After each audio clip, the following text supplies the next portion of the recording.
ਮਕਈ ਜਿਹੜੀ ਆ ਪਲਾਂਟਰ ਦੇ ਨਾਲ ਲਗਾਉਂਦੇ ਆ, ਹੱਥ ਨਾਲ ਲਗਾਉਂਦੇ ਆ, ਉਹਦੇ ਕਿੰਨੇ ਫਾਇਦੇ ਹੈਗੇ ਆ, ਕਿੰਨੇ ਨੁਕਸਾਨ ਹੈਗੇ ਆ। ਲਾਈਨ ਤੋਂ ਲਾਈਨ ਦਾ ਫਾਸਲਾ ਤੇ ਬੂਟੇ ਤੋਂ ਬੂਟੇ ਦਾ ਫਾਸਲਾ ਇੱਕ ਜਿਹਾ ਜਰਮੀਨੇਟ ਹੁੰਦਾ ਜੇ, ਬਿਹਤਰੀਨ ਇੰਜ ਲੱਗਦਾ ਜਿਵੇਂ ਆਪਾਂ ਹੱਥ ਦੇ ਨਾਲ ਲਗਾਈ ਹੈਗੀ ਜੀ। ਅਸਲਾਮ ਅਲੈਕੁਮ ਪਾਕਿਸਤਾਨ, ਉਕਾੜਾ ਤੋਂ ਖਲੀਫਾ ਅਫਜ਼ਲ ਜ਼ਰਈ ਇੰਡਸਟਰੀ ਤੋਂ। ਲੋ ਜੀ ਜਨਾਬ, ਮਕਈ ਦੀ ਫਸਲ ਅਸੀਂ ਦੇਖਣ ਆਏ ਸੀਗੇ ਕਿ ਜਿਹੜਾ ਕਿ ਬੀ ਤੋਂ ਬੀ ਦਾ ਫਾਸਲਾ ਔਰ ਲਾਈਨ ਤੋਂ ਲਾਈਨ ਦਾ ਫਾਸਲਾ ਆਪਣੇ ਜ਼ਮੀਨਦਾਰ ਭਰਾਵਾਂ ਨੂੰ ਦਿਖਾਉਣ ਦਾ ਮਕਸਦ ਆ, ਅਵੇਅਰਨੈਸ ਦੇਣ ਦਾ ਮਕਸਦ ਆ ਕਿ ਤੁਸੀਂ ਮਕਈ ਜਿਹੜੀ ਆ ਪਲਾਂਟਰ ਦੇ ਨਾਲ ਲਗਾਉਂਦੇ ਆ, ਹੱਥ ਨਾਲ ਲਗਾਉਂਦੇ ਆ, ਉਹਦੇ ਕਿੰਨੇ ਫਾਇਦੇ ਹੈਗੇ ਆ, ਕਿੰਨੇ ਨੁਕਸਾਨ ਹੈਗੇ ਆ। ਮੇਰੀ ਸਾਰੀ ਵੀਡੀਓ ਦੇਖਣਾ, ਮੈਂ ਤੁਹਾਨੂੰ ਕੱਲੀ ਕੱਲੀ ਚੀਜ਼ ਜਿਹੜੀ ਹੈਗੀ ਆ ਇਹਦੇ ਵਿੱਚ ਦੱਸਾਂਗਾ। ਦੇਖ ਸਕਦੇ ਹੋ ਤੁਸੀਂ, ਲਾਈਨ ਤੋਂ ਲਾਈਨ ਦਾ ਫਾਸਲਾ ਤੇ ਬੂਟੇ ਤੋਂ ਬੂਟੇ ਦਾ ਫਾਸਲਾ ਇੱਕ ਜਿਹਾ ਜਰਮੀਨੇਟ ਹੁੰਦਾ ਜੇ, ਬਿਹਤਰੀਨ ਇੰਜ ਲੱਗਦਾ ਜਿਵੇਂ ਆਪਾਂ ਹੱਥ ਦੇ ਨਾਲ ਲਗਾਈ ਹੈਗੀ ਜੇ।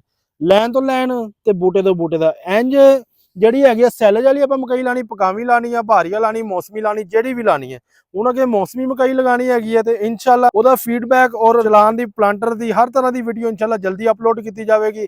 ਬਹੁਤ ਜ਼ਬਰਦਸਤ ਕਿਸਮ ਦੀ ਜਿਹੜੀ ਹੈ ਕਿ ਫਸਲ ਜਿਹੜੀ ਹੈ ਜਰਮੀਨੇਟ ਹੋਣ ਦੀ ਹੈ, ਮਾਸ਼ਾਅੱਲਾ। ਦੇਖ ਸਕਦੇ ਹੋ ਨਾ ਜੀ, ਲਾਈਨ ਤੋਂ ਲਾਈਨ ਦਾ ਫਾਸਲਾ ਦੇਖੋ, ਜ਼ਬਰਦਸਤ ਕਿਸਮ ਦਾ ਜੀ।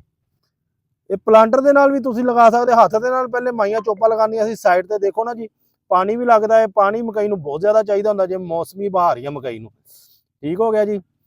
ਇਸ ਤੋਂ ਇਲਾਵਾ ਕੋਈ ਮਾਲੂਮਾਤ ਲੈਣੀ ਹੈ ਤਾਂ ਇਨਸ਼ਾਅੱਲਾ ਉਹ ਵੀ ਤੁਹਾਨੂੰ YouTube ਚੈਨਲ ਤੋਂ ਮਿਲੇਗੀ, TikTok ਤੋਂ, Facebook ਤੋਂ, ਹਰ ਤਰ੍ਹਾਂ ਦੀ ਮਾਲੂਮਾਤ ਮਿਲੇਗੀ।